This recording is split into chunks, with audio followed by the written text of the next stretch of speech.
One of the most profound forms of resistance was the preservation of African religions, values, and beliefs. What it did is create an internal universe which is separate and apart from and beyond the control of a white master. Yet, something else was emerging.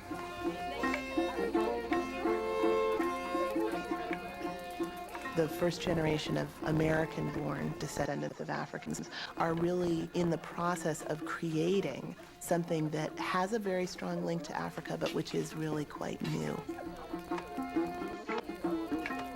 On plantations, new African arrivals mixed with American-born slaves to shape a new culture.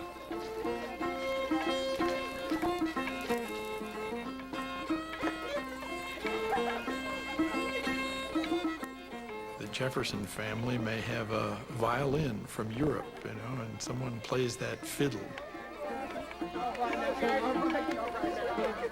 Jupiter's family from Africa knows how to make banjos. In fact, Thomas Jefferson himself writes about how the banjo is an African instrument.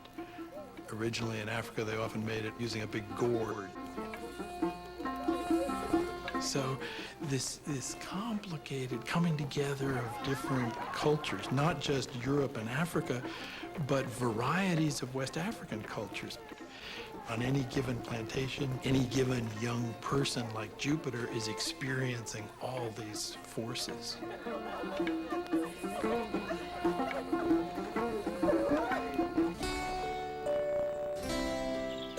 For Jupiter, growing to adulthood, it was a double life.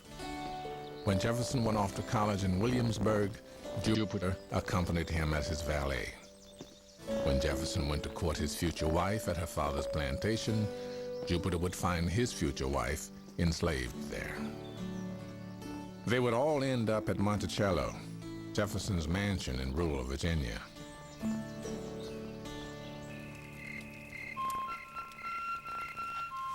As slaves began forming extended families, the slave quarter became the center of family life.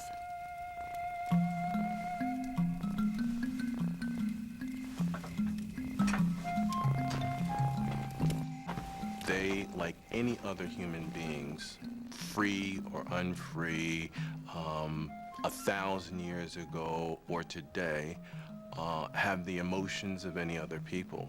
They fall in love, they hate others, they develop friendships, and how to do this within the milieu of slavery simply made those very human realities more difficult and more challenging, but they existed.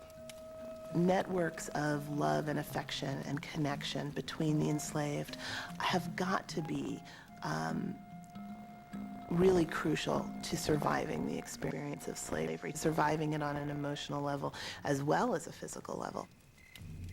But in the creation of those families, it gave their owners yet another weapon to force them to behave in the ways that they wanted. What this community then becomes is the foundation for an internal slave trade where these children and these families will be separated in the future.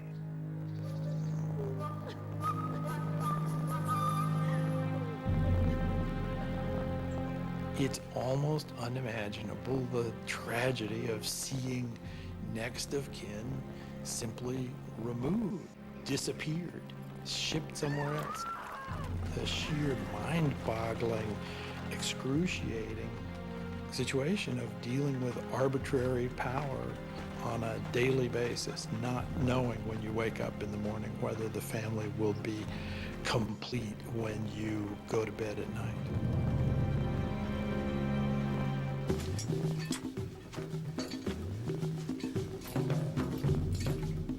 If you look at the runaway advertisements in the colonial newspapers, what's striking is that roughly half of the people are running away to see kinfolk, to see loved ones.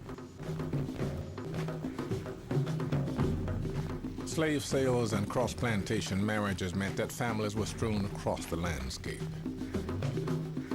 A web of well-worn footpaths soon connected plantations and farms, creating a kinship map of a region. Those paths also functioned as trading and news networks. The complex waterways of the Atlantic seaboard extended these contacts.